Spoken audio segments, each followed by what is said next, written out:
तो भाई कैसे हो। हजारों सालों से हमें स्टोरी सुनाई गई हैं डीप सी जाइंट्स और मॉन्स्टर्स की। इवन हमारे पास विजुअल्स भी मौजूद हैं इन मॉन्स्टर्स के, कराकन से लेकर जोर्मिंगंड तक। तो क्या डीप सी में इस तरह के मॉन्स्टर्स रहते भी हैं? इसका जवाब है हाँ, रहते हैं, एक फिनोमिना की वजह से जिसको बोला जाता है deep sea gigantism. Mariana trench के बारे में तो सबको पता है कि वो डीपेस्ट पॉइंट है हमारे ओशियन का। 13 बुर्ज खलीफा आसानी से आ जाते हैं इस ट्रेंच में। ज्यादातर ओशियन कम ही गहरा है मैरियाना ट्रेंच से। ग्लोबल एवरेज डेप्थ ओशियन की अप्रोक्सीमेटली 3.7 किलोमीटर है। सरफेस से लेकर डेप्थ तक सारी स्पेस ही हैबिटेबल है और हमारी अर्थ के 78% ऑर्गेनिज्म तो ओशियन में ही रहते हैं। सरफेस के करीब तो वही ऑर्गेनिजम्स हैं जिनके बारे में आपको पता होगा, शार्क हो गई, वेल्स हो गई और मुख्तलिफ किस्म की फिशेस वगैरह। लेकिन जब हम सरफेस से थोड़ा नीचे जाते हैं तो इस किस्म के अजीबो गरीब ऑर्गेनिजम्स आपका इंतजार कर रहे होंगे।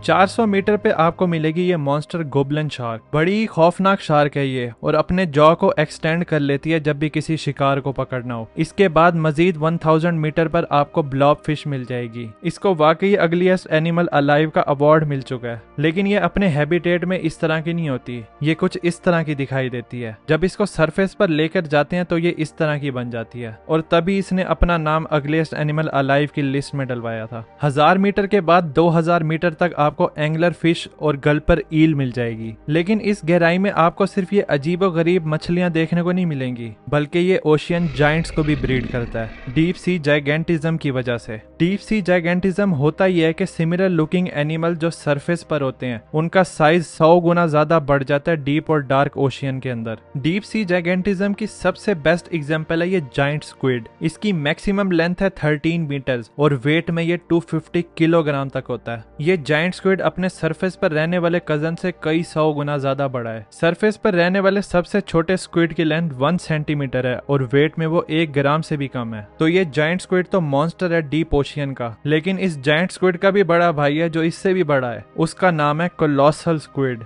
14 मीटर लेंथ के साथ साथ इसका वेट जाइंट स्क्विड से भी 3 गुना ज्यादा है, 700 केजी। इसकी आइज फुटबॉल जितनी बड़ी होती है। अगर ये स्क्विड अपने टेंटिकल से किसी ऑर्गेनिज्म को पकड़ ले, जैसे कि स्पर्म वेल्स, तो उसकी बॉडी पे ये परमानेंट स्कार छोड़ जाती है। कोलोसल और जाइंट स्क्विड लार्जेस्ट इनवर्टिब्रेट्स हैं हमारे प्लेनेट अर्थ के। इनवर्टिब्रेट्स मतलब जिनकी बैकबोन नहीं होती। अगर इस स्क्विड के साइज से आपको हैरत नहीं हुई तो इस जाइंट आइसोपॉड को देखो। इस चीज को आपने सरफेस पर भी देखा होगा वुड लाइस की शक्ल में। सरफेस पर एक एडल्ट वुड लाइस 1 सेंटीमीटर जितनी बड़ी होती है और इसका वेट 1 ग्राम जितना होता है। लेकिन ये जाइंट आइसोपॉड 40 सेंटीमीटर तक बड़ा होता है और वेट में 2 किलो तक होता है। डीप सी में आप कहीं भी चले जाएं, आपको हर जगह यही स्टोरी देखने को मिलेगी। सेम दिखने वाले ऑर्गेनिज्म डीप ओशियन में मॉन्स्टर्स बने हुए हैं, जैसे कि ये जैपनीज स्पाइडर क्रैब। इसकी लेंथ 4 मीटर तक होती है और ये जाइंट ऑर्क फिश जो कि 11 मीटर तक बड़ी होती है। इसको देख के शायद आपको कुछ याद आया होगा। मे बी जो ड्रैगन टाइप चीज थी हजारों सालों से लोग ओशियन में इनकाउंटर कर रहे हैं वो ऑर्क फिश हो, और यही होगा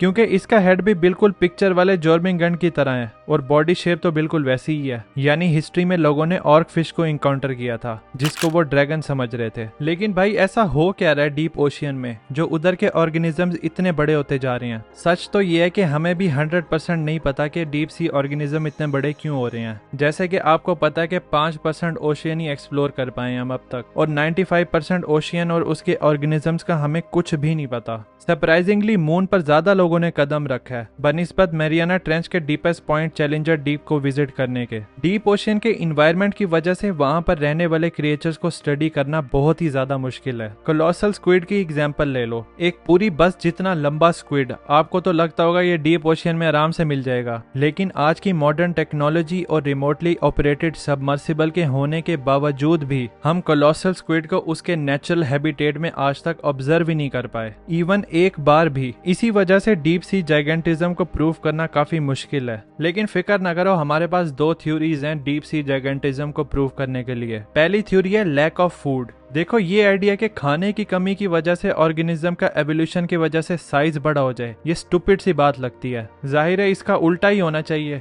लेकिन जब इसकी साइंस को देखते हैं तो वाकई लगता है हाँ भाई ऐसा ही हुआ होगा। हमारे प्लेनेट के दूसरे इकोसिस्टम के कंपैरिजन में डीप ओशियन के अंदर जीरो फूड प्रोडक्शन होती है। लाइट नहीं होती, जिसका मतलब है फोटोसिंथेसिस नहीं होगा। फोटोसिंथेसिस नहीं होगा तो फोटोप्लैंक्टन्स नहीं होंगे। फोटोप्लैंक्टन मेन सोर्स ऑफ फूड है सरफेस के करीब। तो जो प्राइमरी फूड सोर्स है डीप ओशियन में वो है marine snow. Marine snow basically mixture होता है डेड एनिमल्स, डिकेड फोटोप्लैंक्टन्स और बहुत सारी फिश की पोटी का। ये चीजें ऊपर वाले पानी से डीप सी के अंदर जाती रहती हैं स्नो की फॉर्म में, और मैरीन स्नो जैसे ही गिरती है तो ऑर्गेनिज्म उसको कंज्यूम करना शुरू कर देते हैं, जिसका मतलब है जितना डीप जाएंगे हम उतना ये कम होती जाएगी। तो ओशियन के बॉटम पे एक तो फूड बहुत कम होगा और अनप्रेडिक्टेबल होगा कि इधर गिरा भी है या नहीं गिरा। तो ये जाइंट आइसोपॉड अपने साइज की वजह से ज्यादा एरिया कवर कर सकते हैं और चांसेस भी ज्यादा ये होते हैं कि फूड को ये जल्दी ढूंढ लें। और बड़े एनिमल तो वैसे भी ज्यादा फूड को स्टोर कर सकते हैं छोटे एनिमल्स के कंपैरिजन में, जो कि इनको हेल्प करता है लंबे टाइम पीरियड तक सर्वाइव करने के लिए। बहुत सारे डीप सी क्रिएचर्स ने इवॉल्व करके अपने स्टमक को बहुत ज्यादा बड़ा कर लिया है, जिसकी वजह से वो मैक्सिमम फूड को स्टोर कर सकते हैं, क्योंकि डीप ओशियन में खाना तो बहुत कम होता है और मिलता भी कभी कभी है। और इसका रिजल्ट इतना सरप्राइजिंग है कि आप बिलीव ही नहीं करोगे। ये जाइंट आइसोपॉड ने एक बार 5 साल तक सरवाइव किया था बगैर कुछ खाए, जब इसको एक्वेरियम में रखा था जापान के अंदर। 5 साल कुछ खाए बगैर तो अनइमेजिनेबल लगता है, लेकिन यही तो बेनिफिट है बड़े साइज होने का, जिसकी वजह से मेटाबॉलिज्म एफिशिएंट रहता है। इसको समझना पड़ेगा क्लाइबर्स लॉ से, जो कि बताता है कि एनिमल का मेटाबॉलिक रेट डिपेंड करता है उसके साइज पे। इसका मतलब यह है कि जितने बड़े साइज का एनिमल होगा उसको कम एनर्जी चाहिए होगी पर यूनिट मास छोटे एनिमल के कंपैरिजन में। फॉर एग्जांपल, एक चूहे को अपनी बॉडी वेट का 20% खाना पड़ता है दिन में सरवाइव करने के लिए,